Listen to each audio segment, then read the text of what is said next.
to Overtime Hockey Talk. My name is Mark Paul, and my co-host Justin Baker and I will be rolling through our divisional previews. This is our third year in a row doing some division previews, and I want to say that we've failed relatively miserably in the first 2 years. Just like everybody else. It's so hard. I mean, you can have all the statistical evidence you want. I mean, it's, obviously we hit on some teams. You know, there's some things that we go, oh, yes, we predicted that. Everybody got Tampa. Finishing number one. Yes. We had Tampa at number one. That's true. And I think that you had Minnesota missing the playoffs. I did. I had them making the playoffs. So you were right on that. I had St. Louis actually doing pretty well. And I was like, oh, crap. This is not going to go well. And then all of a sudden they turned it on.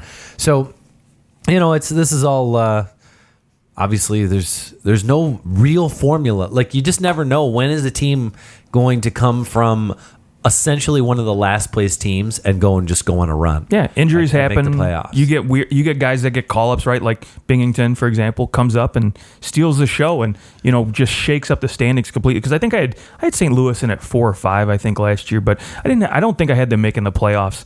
So this was yeah. I mean, the difference between making the playoffs and missing is so slim. I mean, Chicago wins 3 more games, they're in the playoffs. Chicago, and they were bad. Yeah, one good, one bad week, and you're in or out. I mean, that's pretty much all it takes. I mean, Arizona was 2 wins away from making the playoffs. And so really you think, like, over the course of 82 games, in the 35 games that the Coyotes lost, 2 of those just have to... A bounce goes their way, and suddenly they're a playoff team. Yeah. So there really is so much variance as the year goes along, and there's some puck luck to it. But I think these 2 divisions that we're going to do the Metro division and the Central. I think that the Metro maybe has some, like, you could really go off the board in the Metro, and it would be hard to say, well, yeah, there's no way that's going to happen. Like, could the New Jersey Devils make the playoffs? Maybe. I mean, they made it 2 years ago. They had a down year last year, but now they got all Taylor these Hall's extra hurt guys, all last year. Yeah. Now he's healthy. Yeah. And has Jack Hughes. Exactly. There's just and PK Subban. There's just so many changes that can. I mean, New Jersey went from last place to making the playoffs back to last place. So, I mean, who knows what'll happen here. And so we are going to give you our division previews. And with that said, let's hop into the Metro. All right. And we're going to start at the bottom. Which team do you think is least likely to make the playoffs in this division? Well, before we do that, I thought I would put you on the spot, much like you did last year. Oh. Yes. I have to ask you, will you be a groomsman at my wedding? Oh, yeah. Wow. That was a little curveball. Nothing to do with the Metropolitan division at all, but absolutely. All right. Heck yes. Yes. Good deal. I'd be honored. That's the second time that's happened on our show. It is, yeah. I figured you did it to me. I have to do it to Mark on a show. That's true. Beautiful. Damn it, you did catch me off guard. I was like, what did we do last division preview? Yes, I'd be honored to be a groomsman. Beautiful. Sounds I love great. it. I'd be honored to have you. So let's not get too far off topic. To the Metro. To the Metro, right. Back to that. Number 8 for me, a lot of people are going to hate this. But again, you kind of talked about it, and I think 2 through 8, you could literally just put their names on a hat and pick them off, and you could literally make a case for either one of them finishing at the bottom or at the top. And so number 8 for me, unfortunately, the New York Rangers. Okay. I do think they added some nice pieces. You have Adam Fox coming in, Trouba, Panarin, obviously the bread man, and Capo Caco. It's going to be great, but I think... That's 2 extra players in their top 6. Yeah, it's a lot of improvements, but I think... Gone. Yeah, Zuccarello's out of there, and who knows what's going to happen with Kreider, and you kind of have a terrible outside of Fox and Trouba. I think and maybe Brady Shea. The rest of the defense is suspect to me, and who knows what kind. I think Lundqvist is still reliable, but he's getting up there in age, and so curious to see if they can put it all together. So okay, so you think the Rangers are least likely to make the playoffs then in that division? I think. And this isn't super popular, but I just feel like with all the star power that this team lost, the Columbus Blue Jackets are not going to pull a New York Islanders and just like pull one out of their ass and make it into the into the playoffs and go advancing around. I think the Columbus Blue Jackets are going to take the biggest step back out of any team in the NHL. Like, I think if there's a team that made the playoffs last year, they are going to be the team who finishes furthest back. I think they may have up to 25 fewer points than they had last year. I don't disagree with that at all because, I mean, my list, again, number 7, Columbus Blue Jackets. There's a reason for it, right? So you have the Blue Jackets at 7. I do have the Blue Jackets I have the Rangers at 7, so we just kind of have them flipped. Yeah, and first off, you lose a Vezina winning goaltender, right? Bobrovsky's gone.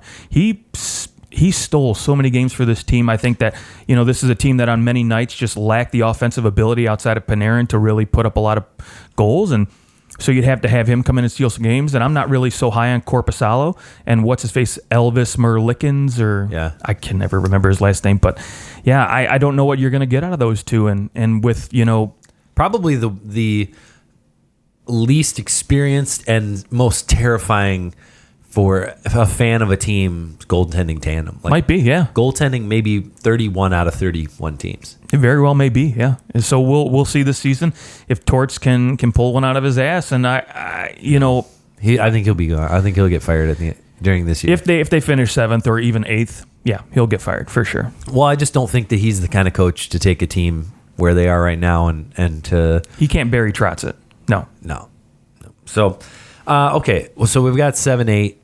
Just flip-flopped. My number 6, I do have another team who made the playoffs in this division, missing the playoffs. I think the John Tavares factor won't be there anymore, and that was a big driving force behind what the Islanders were doing last year.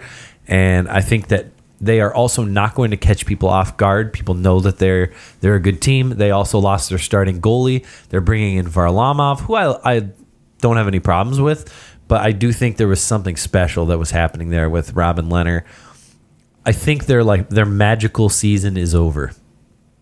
That's fair. And I see the Islanders missing the playoffs and finishing 6th in this division. Yeah, they're definitely not going to, like you said, catch people off guard and finish 2nd like they did last year. And I think you look at what they did in the playoffs, right? The first round was fine, great, good for you. But then when you can only score 1 goal. They beat a bad Penguins team. They did. When you only score 1 goal, though, in the second round, I mean, granted, Carolina was great, but, I mean, come on, 1 goal in 4 games? Yeah. Like, you got to produce a little bit more offense than that. And I think Barzal, he took a step back. We've talked about it last year and a little bit more, hiding behind Tavares. He was sheltered and didn't have to see top D pairs, and he goes out now, and it's like you have to play a more defensive system, so his offensive abilities were, not prominent last year. Yeah, I will say this, though. If you look at last year's Metropolitan standings, you look at the 6th place team was Philly last year. They had 82 points. They missed the playoffs by 16 points. I think that gap will be much closer. So I don't think that the Islanders are going to take such a step back that, they're not going to get... I think the Islanders could get 88, 90 points and just miss the playoffs because I think there's some other teams in here that will likely jump the Islanders. Sure. Okay. So you're number 6. You're number 6. New Jersey. Okay. You got New Jersey.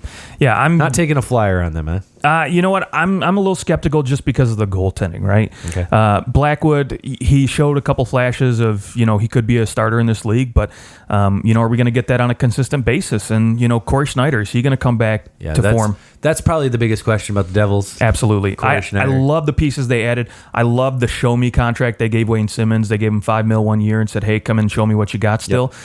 And I think he'll like you can't lose anything on that. No, you cannot. And I think he's probably going to see top 6 minutes. And so if you're with Nico Hischier or even Jack Hughes on one of those top 2 lines, you're going to produce. And I think it's going to be all gravy for them. Okay. So, but you still think 6th place, they missed the playoffs? I do. And I think, again, it's going to be a slim margin because, I still think the teams ahead of them, it's going to be a battle of, 1 or 2 games to flip-flop these places.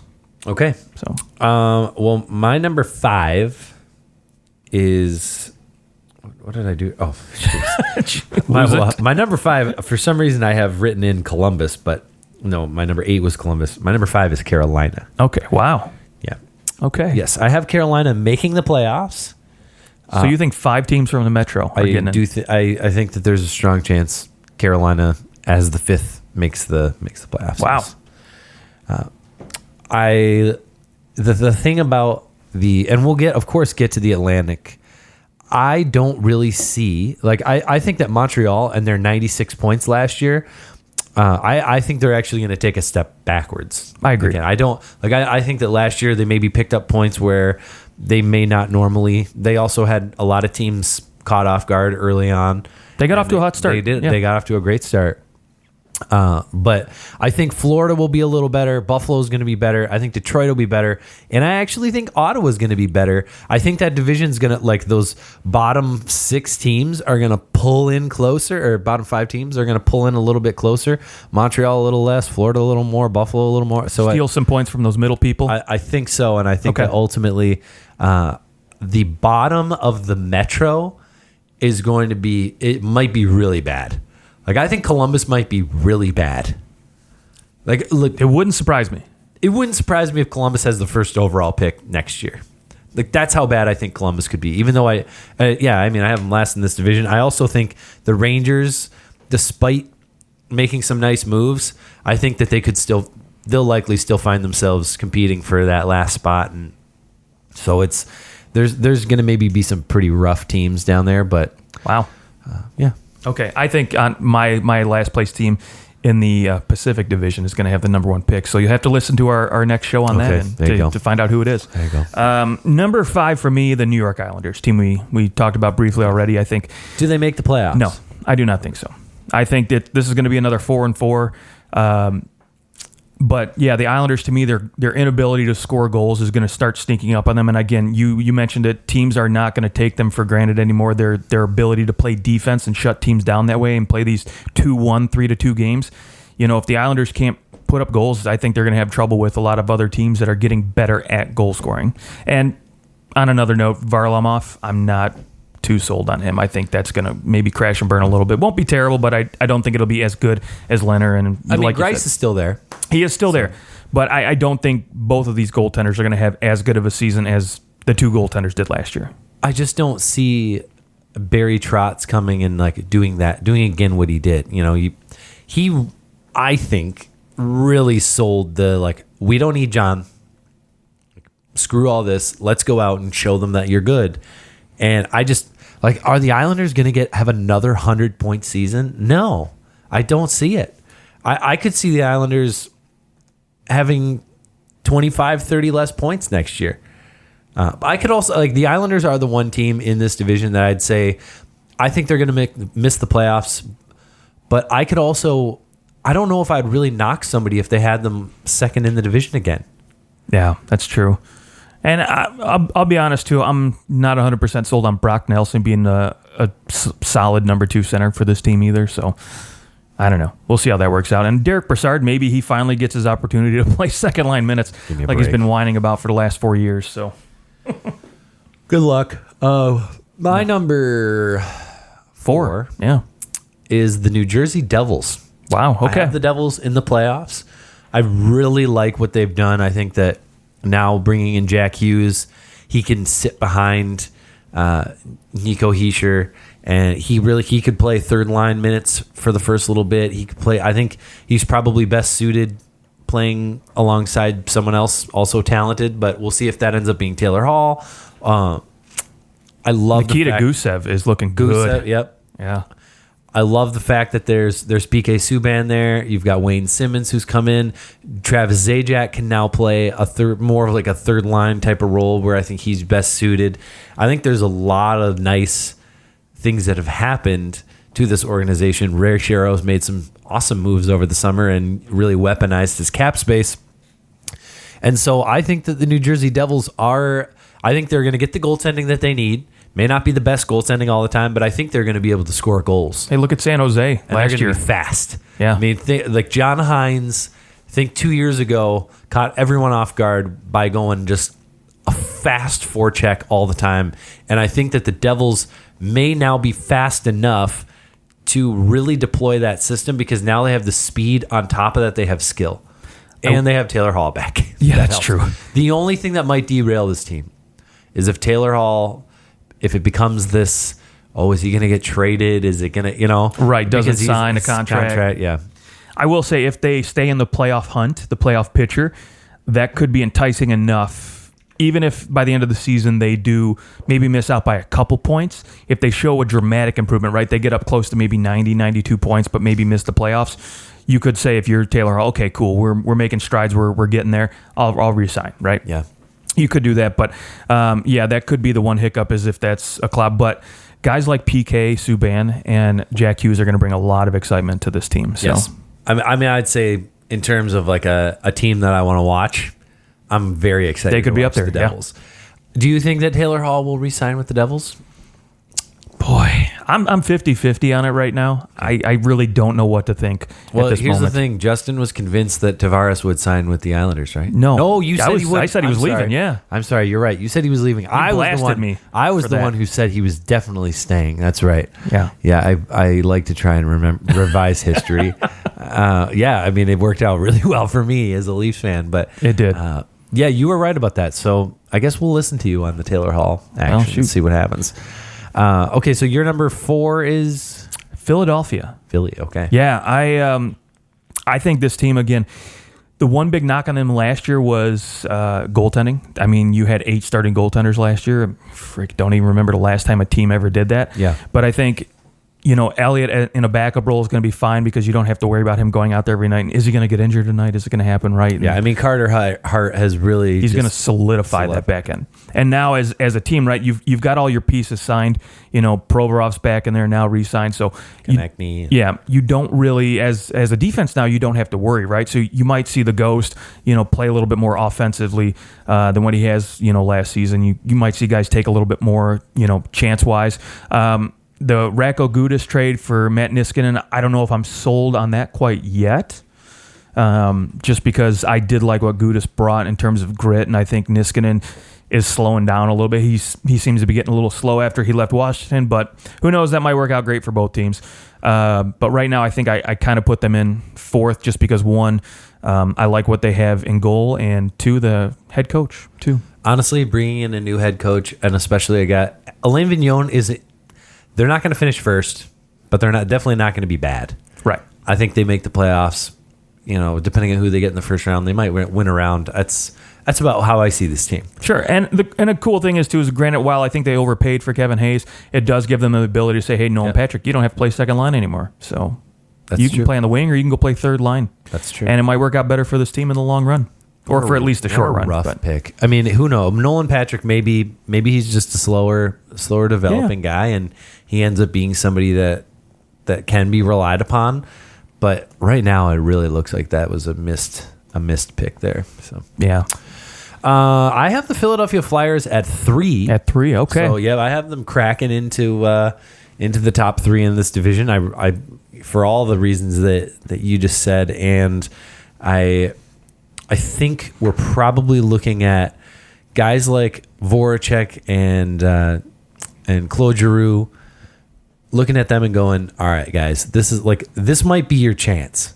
I mean, they're probably right at the edge of their prime. Both those guys, 32, 33. And so there's not much time left for those guys to be the prime pieces on a team and win. So I think that's a motivating factor. On top of that, you're going to get a healthy Van Riemsdyk, who was hurt for a lot of last year. And if he can put up 30-plus goals again, which I think is very possible, especially if he's given some good time on the power play, I think that there's some good possibilities for this Flyers team. They may be the dark horse of this division. They could surprise some people. I think you're going to have a lot of people picking them, but I think you'll have a lot of people looking at all these other teams going, I kind of like this team better for this reason and this team better for this reason, and the Flyers kind of drop down maybe into that 6th position or even the 5 where they miss the playoffs, but they're definitely on the cusp. I think the Flyers are going to come out of the gate really strong, and the one thing I don't think Alain Vigneault is going to let happen are these 2-8 stretches, these 5 losses in a row. Like, he's going to do enough to keep this team being consistent. I'll give him that. I mean, he's always been a consistent coach. He just, I may not like the way that he has always decided to put certain guys on certain lines. That's the one thing.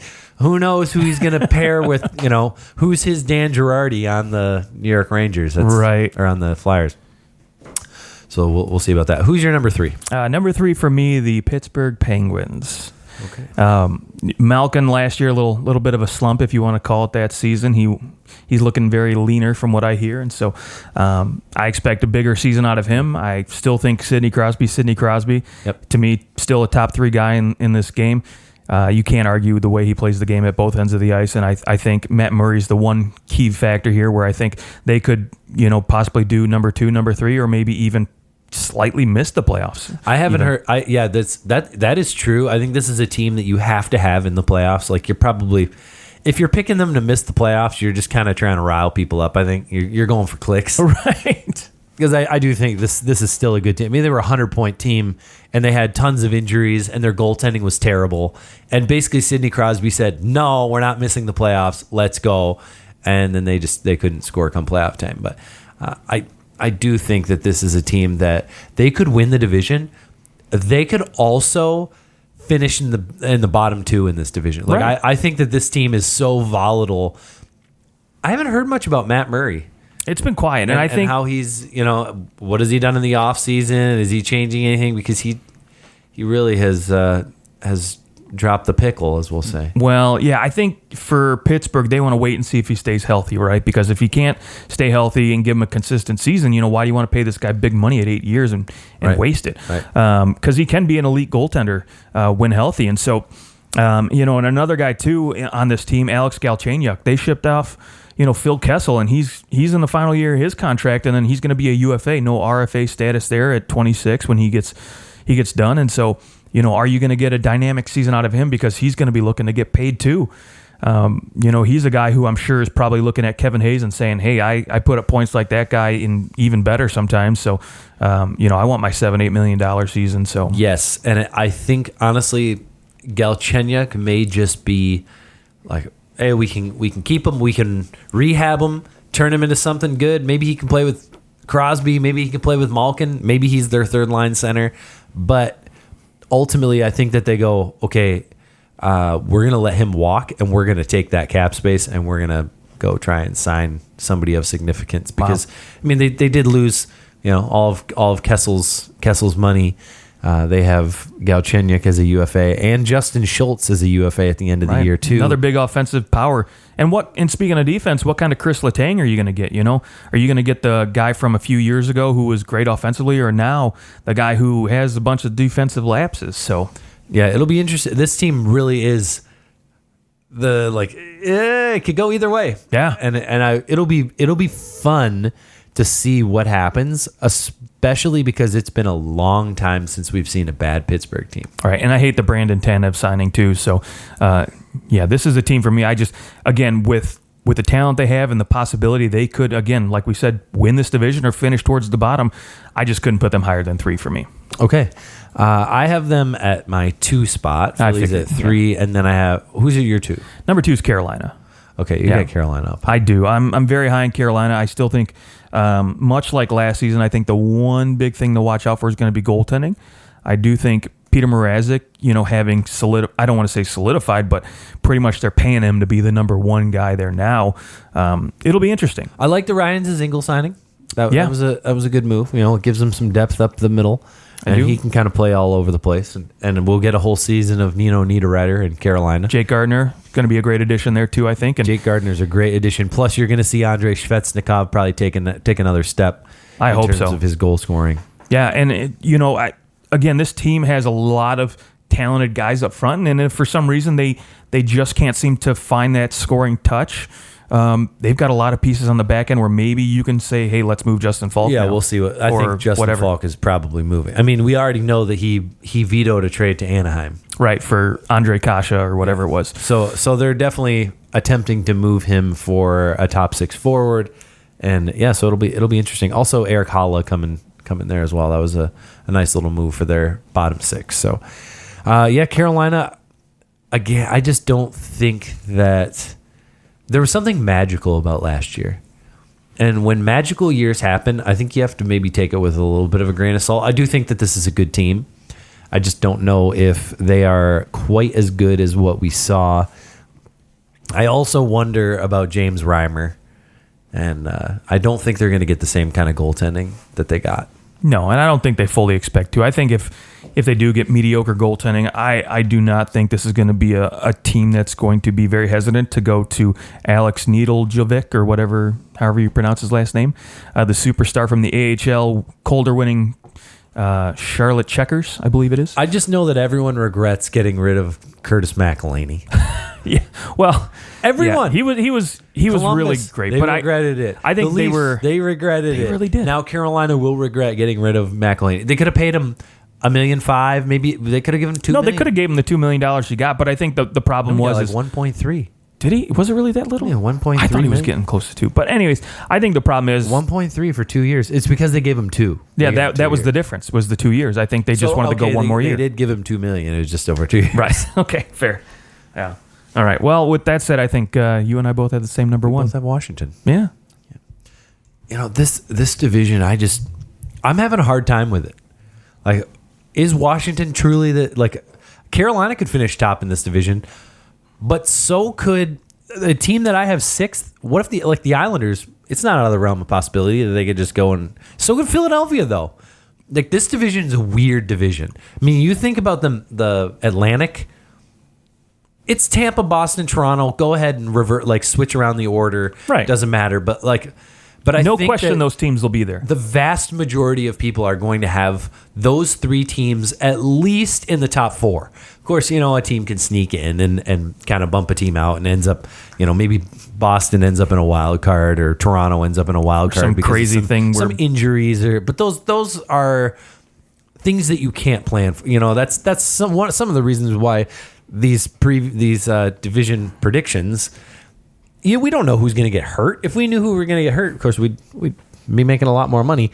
But there's no way to know. This is just based off the information that we have now. So, whereas I think the Metro, maybe outside of I just can't see Columbus winning the division.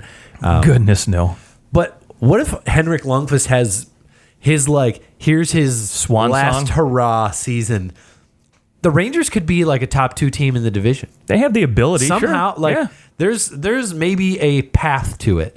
Do I think that's going to happen? No. I think those 2 teams are probably pretty set in at least the bottom 3. I don't think they have much hope of making the playoffs, but I do think this division is maybe the hardest to pick. Absolutely. I think outside of Washington, the rest of those teams, you can't say for certainty, oh yeah, they're definitely a top 3 I agree. team. Washington is a playoff team, and I would put money on that. And then just you can roll the dice on everybody else. Yeah. Crazy. Okay, well, let's go to the Central Division. Let's do it. The Central is, for me, I'll just start with my 7 because it looks the same as last year. I have the Minnesota Unwild at last place in the division. And yep, same. I think this is another team who could be in that mix for the number 1 overall pick, honestly. I mean, they should be. That's what this team needs it. They don't need to try and make the play, although their owner did say that they wanted somebody who's going to try and make the playoffs. Right. Yeah, they went out and got Matt Zuccarello. Kevin Fiala looked like a really nice addition. Ryan Donato, again, another nice addition. Devin Dubnik's getting older. He is getting older. But yeah, and same with Eric Stahl, Mikko Koivu. What are you going to get out of those guys this year? I mean, I think Eric Stahl will still produce, but he's not your 40-goal guy anymore. No, and I think that a lot of the teams in this division have gotten better. I have Chicago at 6, and same. I think that Chicago is better than they were last year. Yeah, absolutely. I mean, at least in the goaltending department, they've went out and got Robin Lehner. Oh my God. You know what?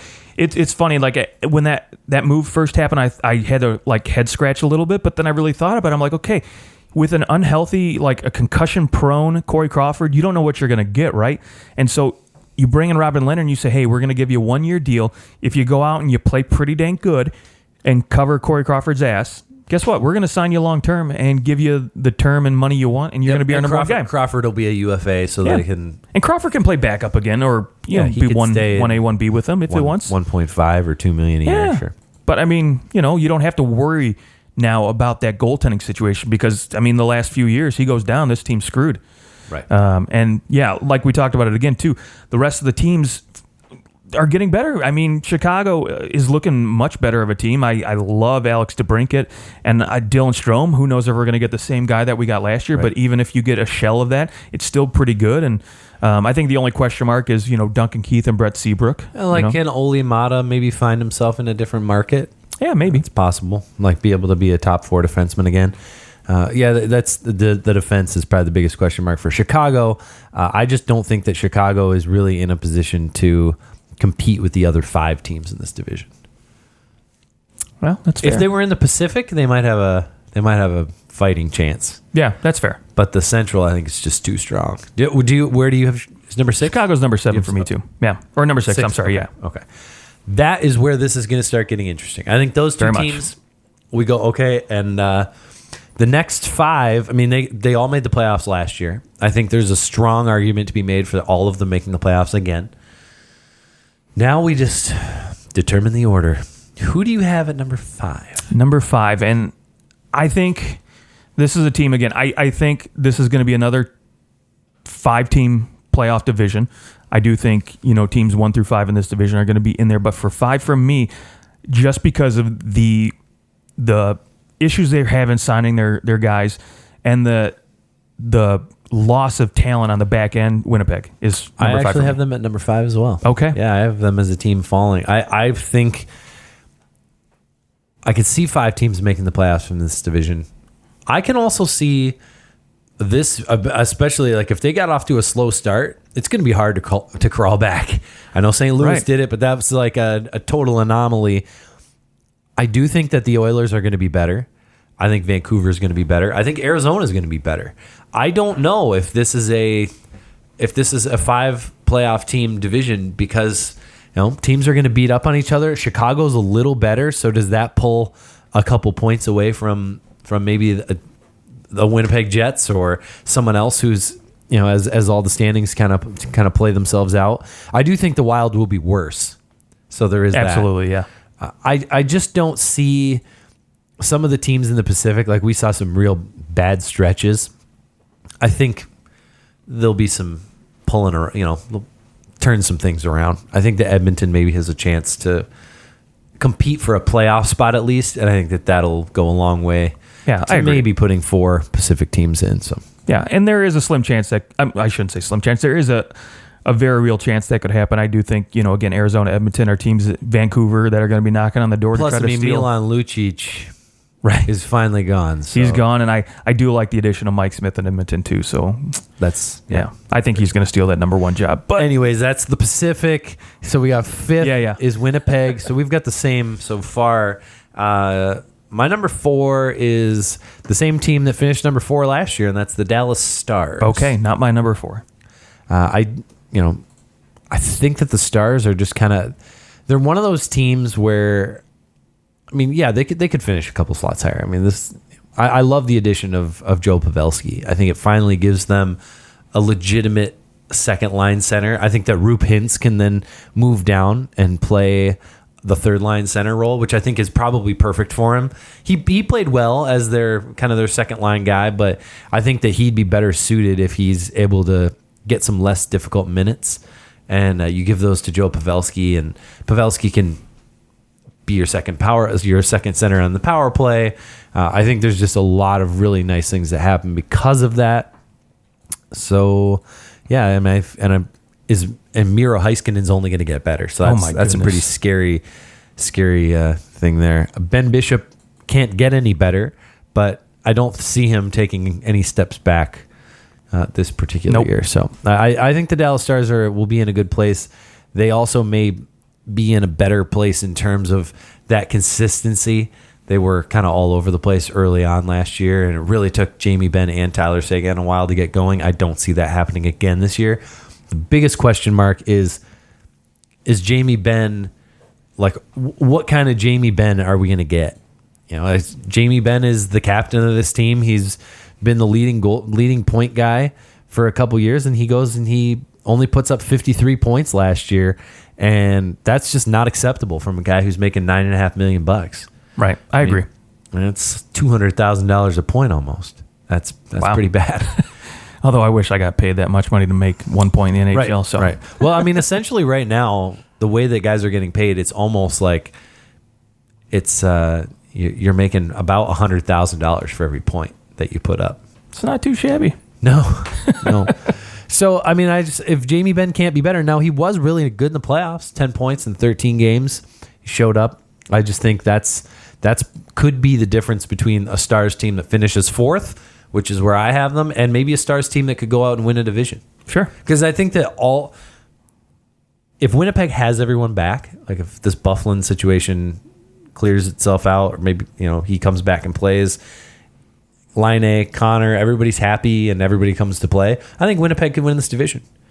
I also think they could miss the playoffs. Yeah, that's odd to say, but yeah. That's why I'm putting them in this 5 slot, because that's a playoff missing but playoff making. Right. It's a safe play. Yeah. Fair enough. Okay, my number 4 is the St. Louis Blues. I still think they're a playoff team. I think this is going to be a neck and neck division. When you talk about the top 5 in this team, I think any one of them could have a real shot at winning the division, but then they could also, like we say, finish, 3, 4, or 5 in this division. I love the pieces that St. Louis has. I think they have a lot of younger guys like Robert Thomas who are just getting better. However, I think Jordan Binghamton was a great story last year. Are we going to get that same consistent goaltending this year? If we do, again, this is a team that could very easily finish at the top of the division, because I do think Ryan O'Reilly is very underrated, but they've got older guys too, like Alexander Steen, David Perron, that I don't think are going to have as successful seasons this year, so we'll see how that all plays out. Hopefully Tarasenko is a little more consistent. Well, we hope so too, yeah. So that would be big. I think Ryan O'Reilly will be... He'll be Ryan O'Reilly the whole time. Absolutely. As opposed to those first 3 seasons, he really wasn't all that great. So I do think that the St. Louis Blues team will be pretty good. They really haven't. Other than Patrick Maroon, they didn't really lose much in the offseason. So I think there are certainly going to be people talking about Jay Bomeister, Joel Edmondson, and Pietrangelo, all free agents, as well as Braden Shen, all unrestricted free agents at the end of this year. Braden Shen's a guy that you haven't really heard much play. Like, nobody's talking about, oh, hey, Braden Shen, he could be a guy who fetches a $10 million contract. I don't know about that, but he could get Kevin Hayes money, no problem, for sure. Because he's shown he can be a top-line guy and drive. He has, and he can play with really good players. He can, yeah. But he is going to be 29, so that could, hurt him a little bit in terms of, the type of term and money he gets. So I do think $7 million is not out of the realm of possibilities for a guy like this. But, again, now that Ryan O'Reilly's in there, he's playing second-line minutes, so, that might hurt him a little bit too in terms of production. Yeah, does he kind of fall into that second, maybe even third-line center? Right, and I do think there's going to be a lot of teams out there that would love to have him. I mean, there's a lot of teams. If you could get him for $7 million, would you sign Braden Shen? Maybe for 3 or 4 years tops. Yeah, but that's going to be the deciding factor. For sure. Who's willing to sign him for 5 or 6 at 8? Right. Which he did have a 70-point season. He got hurt midway through that year, but that was 2 years ago when they were just absolutely tearing it up that top line. But anyways, I have the St. Louis Blues at 3. Okay. Well, my number 3, Colorado. Okay. Colorado Avalanche taking a little step. I think a good step. Third. This is a team that could, again, they made some really, really good moves. I love the Nazem Kadri trade. I thought that was great to solidify their second line. Fantastic move, although they have a weak defense and they lose Tyson Barrie.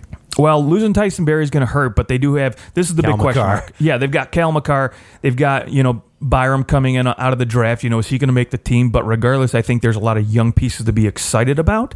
But can they step up and perform and take those next steps? And the Jonas Donskoy, that was an under the radar signing. I think that he comes in and he'll play in the top 6. And that was really their biggest problem last year, was that they had no one outside of Rantanen, McKinnon, and Landeskog. Right. And now you've got also, Burakovsky coming in too from Washington. He's going to be a nice top 6 guy for them. So you got a lot of nice secondary pieces now where they don't maybe have to split up those top big 3 anymore. I actually like their top 9 now. Yeah, it's great. Whereas last year I didn't at all. Yeah, you could see, Kadri coming in as a second line center. I think Kadri... He could be a 30-goal guy again. I think he'll score 30 goals. Yeah, I think he'll be really good. The biggest question mark is going to be now. This is Philip Grubauer's net. Well, he doesn't have anybody else now. Sure. So can he do it? Can he do it? Also, can they re-sign Mikko Rantanen? Right. Well, Like, of are course. they going to? Because I think that they're looking to give him. I saw they're looking to give him around 8.5, 8.6. He easily wants Matt Marner money. I think he's just looking at that contract and like, that's what I want. Absolutely, he wants Mitch Marner money, hardcore. I mean, And he deserves it too. He's produced more points than Mitch Marner has over the length of both those, and he's proven he can play away from McKinnon too. Yeah. And the best part is that if you can get him to come back. I mean, I know, like you're looking at it and you're going, how can we pay him $4 million more than McKinnon? Like, it's just not fair. Don't think of it that way. Pay him $10 million. Just think you're saving $4 million on McKinnon, Right, 'Cause he's right. gonna, in 4 years he's going to cost you another $5-6 million. It's easily. no one's fault that McKinnon, whoever his agent is, he should fire him immediately. That's a brutal deal. But I think Rantanen's he's going to get at least 9.5. Oh, easily. He's got to get at least Kucherov kind of money, and so I think if they can get him signed in time, that is maybe a deciding factor in terms of whether or not where this team ends up finishing. If they have Rantanen from December 1st on, or do they have Rantanen all year? Right, but I will say now with these extra pieces on the secondary, now, like unlike last year, if say Rantanen wasn't around last year, you would say this team would probably tank or finish towards the bottom of the division. Where now you can say, okay, they could probably survive a little while without him. That's very true. Okay, well, I have my number 2 is the Nashville Predators. Wow. Yes, so I have Colorado winning the this division. Yes, I think a massive step forward for this Colorado team. I think they're the team that comes out, surprises everyone. They win this division. I think they're going to be a blast to watch. I think they've got a lot of depth, and I think that they have a lot to prove. I don't think you have to look further than Nazem Kadri to look at guys who have something to prove. Yeah, I'll agree with that, and I do think As long as he doesn't try to slice someone open in the playoffs. yeah, they will definitely be exciting to watch, and I'm excited and hoping that they play well, because this is a team that the NHL loves to showcase. Right, you want fast, young guys, superstar talent to put out there, and I think this will be a great team. For number 2 for me, though, I have the Dallas Stars, and I have the Predators winning this division. All right, Yeah, for the third year in a row, then, right? Yeah, maybe. Did they win the division the year before that? I think they did. In 17, 18? Yeah, Well, that was the year that they made the conference. they made the finals, right? Yeah. And they Stanley were a Cup wild card. They won the whole league. Yeah, I think first let's start with Dallas. I think I love the additions they brought. Bringing in Joe Pa, I think, is great, and I think honestly, if you look at this top 3 defense, if you take any team's top 3, I think Dallas has the best top 3 in the whole entire league, Really? hands down. Yeah, I think. Berg, Heiskanen, Yeah, and Esa Lindell. and Lindell. I think these guys are the best top 3 in the league. Yeah, Heiskanen to me is the most underrated defenseman in the league, hands down, right now. I can get on board with that. Yeah, I think Nobody's watched him. That's the thing, and I think he is what everybody's talking about for Seth Jones right now. Like, this guy's like the next Norris Trophy guy, right? And I think Heiskanen is that guy right now too. But he just hasn't been in the league that much, and he plays in in Dallas, where not a lot of people outside of the East Coast watch him. Good on you, Jim Nill. Drafting Klingberg, a guy who put up 70 points, and then you get Heiskanen. Dude, so good. Yeah, and at number 3 too. So, yeah, winning the division, the Predators, for me, I love the addition of Matt Duchene.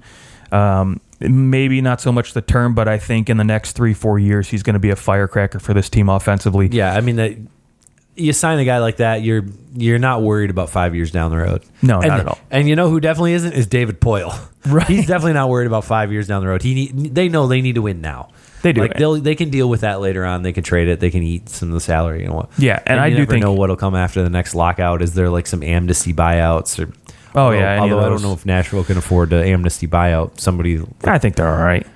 Yeah, but I think Philip Forsberg is going to be a guy who's going to benefit the most from having Duchene there. I think once that connection gets made, I think he's going to explode offensively. Yeah, well, and Ryan Johansson needs to, he'll slot down to the second line center, which is where he needs to be. Yeah. Because then he's one of the best second line centers in the league instead of one of the, he definitely could be a first line center, but he's not a great first line center option. So. And the other question mark too is now you've got a guy like Kyle Turris, right? Do you throw him in as your third line, or do you move him to try to get some scoring on the wing?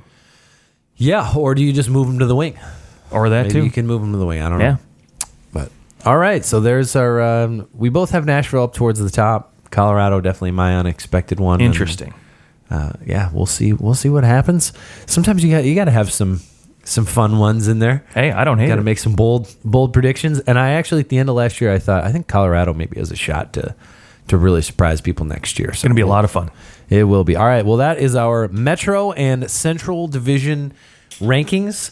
Look, for next week, we'll do the Atlantic and the Pacific, the two oceans. We will talk to you guys very soon. Enjoy all the preseason hockey and hit us up on Twitter at OT Hockey Talk. Also on Instagram for more content as we pump out some different stories as we talk through things throughout the week. Talk to you guys soon.